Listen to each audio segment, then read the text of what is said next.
Hi, I'm Debbie Augenthaler. My husband, Jim, died in my arms 20 years ago.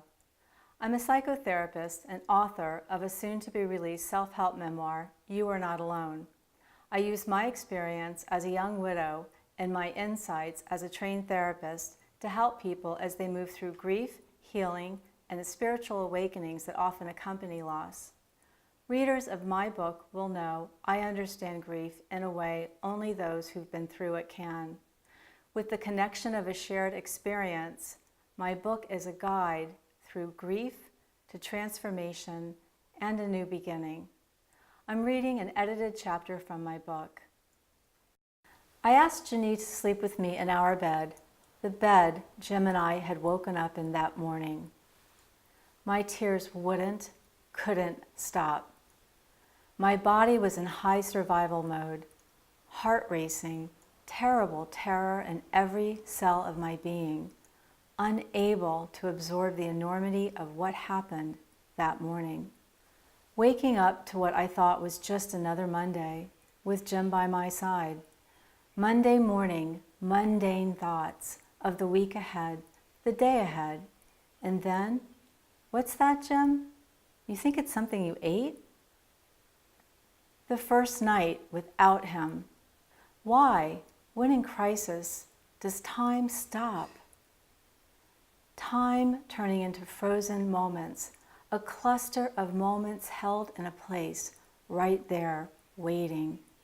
You don't ever have to try to remember. Always there, clustered moments clasped tightly together inside, or maybe it's outside, a thick density of energy hovering around you, the illusion of nothing there. But oh, the moment you see an image, smell that smell, or hear a word or phrase like first night, it pops right in, like a living entity in its own entirety. Just a tiny trigger needed for it to be felt, lived, and experienced all over again.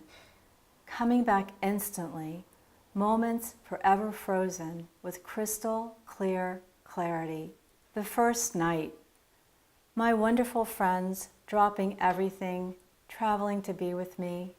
My aunt, Janine, who has loved me so deeply and truly my entire life, has loved me many lifetimes, who found me when I was lost as a child. Janine, who loved Jim, who was by my side when we married, who was and is a constant in my life. She flew across the country and was there with me the first night. After holding me while we cried together, she fell asleep on Jim's side of the bed. I lay there in a state of terror, the first time the entire day I was alone with it. Terror at trying to reconcile the horrible fact it had happened. How can this possibly be true? How can I possibly live in a world without Jim? Questions kept racing in a circular loop through my mind.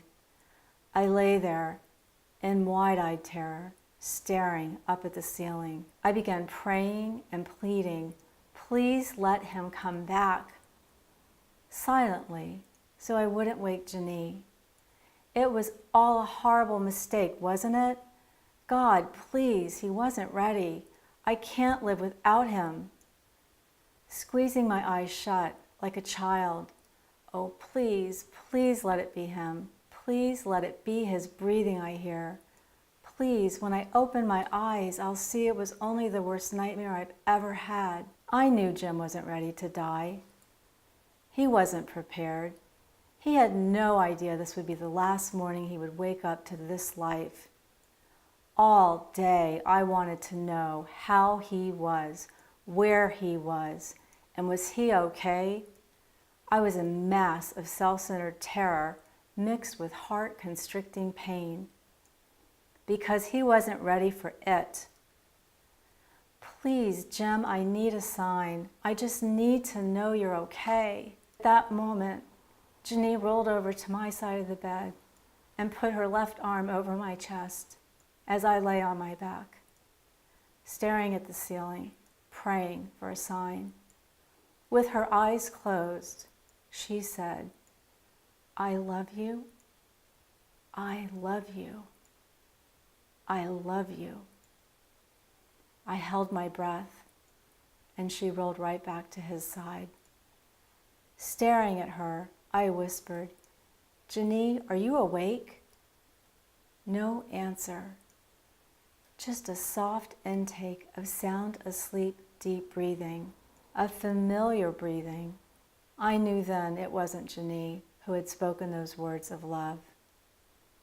Jim gave me a sign, and I was grateful.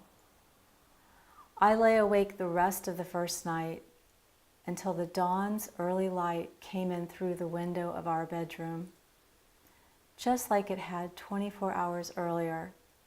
New dawn, different day, different world, different everything. I waited for Jenny to wake up. She did so with a start, and I waited as she oriented herself and remembered where she was and why. As she reached out to hold me while we cried together, I asked if she remembered saying the "I love yous" while she hugged me in the dark night. She did not.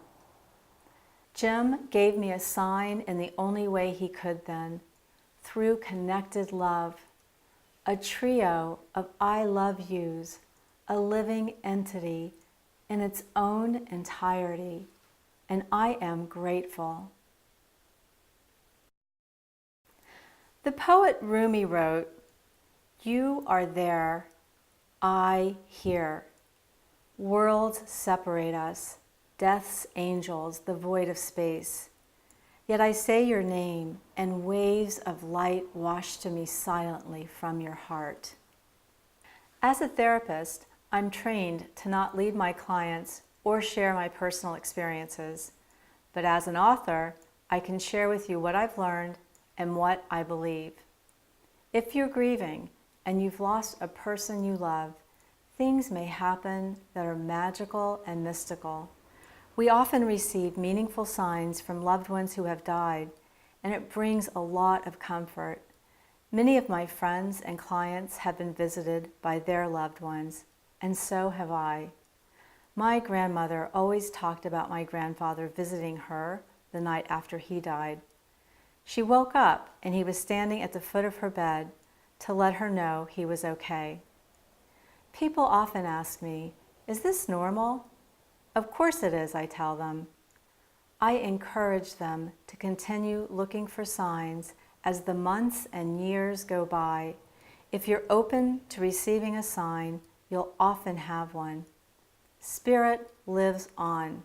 The connected bond of love does not end. There are many ways we can continue to experience our connection.